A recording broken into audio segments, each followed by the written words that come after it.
The best advice I can give you on today's real estate market, if you're waiting on rates to come down or prices to come down, you're going to lose.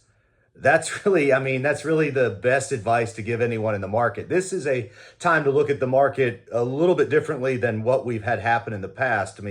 Just 15 years ago, we had a major crash. So people are looking at these sky high prices going, it's got to crash again, right? Well, maybe not. There are certainly some signs that the market is a bit artificial, but you got to keep in mind, we've got millions of people who bought homes or refinanced that are at 2.75%, 3.25%, 3.5% interest rates. They're not selling anytime soon. They'd be crazy to sell. I tell people who are thinking about, I need a bigger house, I need a smaller house, but if I downsized right now and I took today's interest rates, my payment would be even higher. Well, the rule of thumb here is you can take your 3% interest rate house, and with that kind of subsidized interest rate, you can rent your house for, in some cases, a couple, $3,000 a month in additional income over and above your mortgage payment. And that will offset the increased rate on the house you want to move into. So you just simply become a property investor on the house you have now. You keep the great rate. You continue to gain the benefits of the market, and you can move on to the next house. It's not, yes, you'll be paying a 6.5%, maybe 7% interest rate, depending on your credit score, but you'll have the net delta income over and above what you're paying on your existing house to offset that increase in rate. So this is a get creative kind of market. The other thing that's happening right now is I look at property in Atlanta, in the coastal areas of South Carolina and Florida, Charleston especially. And I'm seeing inventory right now in places that I couldn't find if I searched 6 months every day in a row. And there's these houses, little cottages, coastal properties, second row from the beach, waterfront properties that would have had 15 offers 18 months ago that are sitting on the market now for 3 or 4 months. And so I look at this market as a great opportunity. It's stable. Inventory is low. There's not a real reason for inventory to increase because so many people have subsidized super low mortgage rates. We just had jobs numbers last week that were double what was expected. The only reason the real estate market will crash in the next 24 to 36 months if we have a major problem, major headwinds in the jobs market. That's not in the cards. Now, I can't say we wouldn't have some jobs numbers that are less than desirable, or maybe even the jobs market tanks a bit, but it's going to take quite a bit of time for that to turn the housing market. So in the interim, there's an opportunity while rates are still in the mid to high sixes to get the houses you couldn't find 2 years ago. And that's the important part. If you think back a year or two ago, a lot of people were having to settle for houses that were less than what they want to be in the game at all. Now you can find that house that you really want right now. Yeah, the rate's going to be higher. And as soon as rates go down, then you can refinance. So that's the big question. Since I'm in real estate and have the unique capacity to do mortgages as well, I'm watching both markets more than I ever have in the 25 years I've been doing real estate. And everybody keeps asking, well, when can I expect a refinance to get a much lower rate? And the answer is, if I'm being honest, who knows? If we knew that, we'd be a billionaire. The indication from the experts is that the interest rates should drop later this year into 2025. How low then, Bryan, will they go?